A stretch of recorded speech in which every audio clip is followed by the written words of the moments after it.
We all know the best thing about the Guard is the tanks.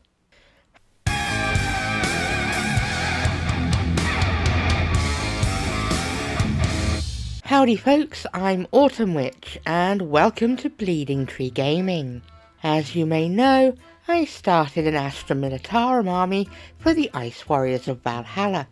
I began with the Sentinel and then came up with a cool paint scheme for infantry, but now it's time for some heavy armour. So please like, share and subscribe to not miss future content as the army grows. I wanted some firepower, as las guns just ain't gonna cut it by themselves. I grabbed myself the new Rogel Dawn. Well, when I say new, that's just in comparison to the rest of the Guard range. Seriously, the Russ and Chimera sculpts are nearly 30 years old. The thing about the Dawn is not just that it is missing a bottom plate, but that it is a proper chonker. With the exception of the 400 or so Baneblade variants, it is the largest tank for the Guard before you get to the insane Forge World ones. My other choice was the Hydra/Wyvern kit, which is an older kit, but it checks out. It's based on the Chimera chassis and has a really cool back platform which will make for a nice little diorama. The Dawn comes with a load of weapon options with 2 main turret options, 2 for the sponsons, 2 for the hull, and a big old gun in the front and a pintle mounted heavy stubber on the top. The body cannon thing friction fits nicely, but I chose to magnetize the others to make swapping them out easier depending on mission requirements. A tuck fun of Melter is rather useless against a gribbly horde, whereas anti-infantry weapons will just plink off of heavier armour. I actually chose to build the Wyvern variant as a permanent loadout as opposed to the Hydra. Some of the older kits are fiddlier to magnetise, and I realised that I would only really be using the model as a Wyvern anyway. For the hull-mounted weapon, I chose the Heavy Bolter, as this thing will spend 90% of its time in the backfield, and the Heavy Flamer would be pretty useless most of the time. Now for the crew, I wanted them to fit the Valhallan aesthetic over the generic Cadian vibe, so I grabbed a couple of other kits. First, I went to Bad Squiddo and grabbed their female Soviet tank crew kits. Bad Squiddo are great for their female-focused ranges. They do historical, fantasy and sci-fi minis, which are great for adding some diversity into your armies, and also give the option of plenty of female role-playing minis that are not just big tiddies in metal bikinis. I thoroughly recommend checking them out. The other kit I used was the Winter Soviets kit for bolt action. They have a bang-on Valhallan aesthetic, or should I say Valhallans have a bang-on Winter Soviet aesthetic, and they are the same scale. I kit bashed them with the crew that came with the tanks, and all the parts went together really easily with minimal conversion work. I got a box of 40 of these guys on eBay, brand new on sprue for £30. Bearing in mind that it cost me more than that to get 10 Cadians. If you want to do Valhallans, grab this kit and mash it up with some official bits. Your wallet will thank you.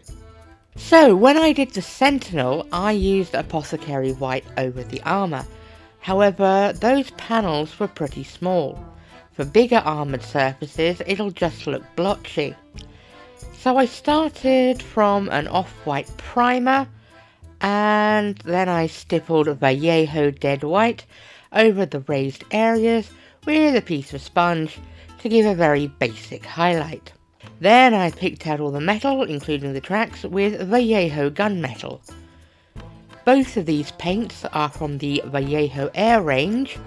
They are already thinned but still rich in pigment, so they go on smoothly and really evenly. Any slips onto the armour don't really matter here as it adds to the weathering, but if you want a cleaner finish, cover them up with the off-white. I like my tanks to have plenty of stowage, so I grabbed the colours I used for painting the infantry along with the yellow for the fuel cans and picked them out. In this case, Militarum Green, Snakebite Leather, Basilicanum Grey and Imperial Fist. Limiting your palette in this way can give you a really nice cohesion across your entire army. I gave the metal areas a sponging with Stormhost Silver on the raised areas to serve as highlights. I won't go into detail here about how I painted the crew as I have a whole video on my infantry colour scheme, but you'll notice the crew for the Wyvern are kept separate given how awkward they would make painting the whole back area if I attached them before painting the whole thing. I just drilled into the underside of the Mini and pinned it to an old base for ease of priming and painting. Regular viewers will know that I love panel liners. They're basically oil washes for dummies like me. Now there's two ways of using them. On the Sentinel I put them on over a gloss coat so they ran cleanly into the recesses, but here I want them to stain the paint. I mostly used dark brown on the hulls, occasionally switching to light grey and black where I wanted some variety and different contrast. I went around the models, dabbing around the recesses and rivets, but going heavier in places like the engine vents and around the tracks where dirt and grime naturally gather. Afterwards, once it's dry, I go around with an off-white on a sponge to neaten up anywhere the stains came out a little too heavy.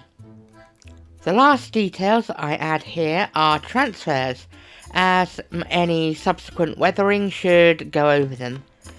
Fortunately, the Astra Militarum vehicle transfer sheet has plenty of options for the more well-known regiments. Now to damage the paintwork. I grabbed Rhinox hide and sponged it onto the sharper edges of the tank, where the metal meets the hull, and any places where may happen. On every model there is a part of the paint job where it suddenly comes together. For me this is that step. Each dab just looks better and better. Now, Typhus Corrosion is like a dysentery brown wash full of grit.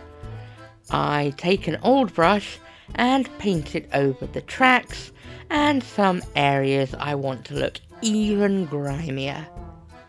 Once dry, it gives a subtle, textured look, and if I wanted to do some rust effects, a bright orange lightly dry brushed over the top would look great. However, I am not doing that here. Now, my Valhallan's bases are all snowy. The tanks don't have bases, but I still want to tie them to the rest of the army. So I grabbed a snow paste and a gloss varnish and mixed them together in about a 2:1 ratio varnish to paste. I then coated the entire tracks with it to represent mushed up snow that it has rolled through.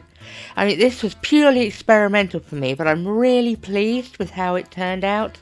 I gave the weapons a muzzle burn effect, like I showed in my previous video, and painted the lenses and screen in the back of the Wyvern. Now it was just a case of adding the crew to the back of the Wyvern.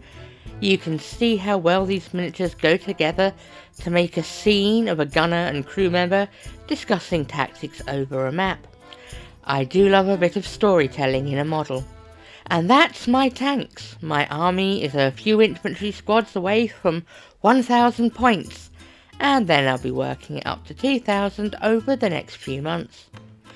If you want to see that and the other cool stuff we do on the channel, help us out by bugging us a like and a comment, and subscribe if you want more. I'll leave you with some beauty shots of my army so far, so stick around for those. I'm Autumn Witch, and I'll catch you next time on Bleeding Tree Gaming.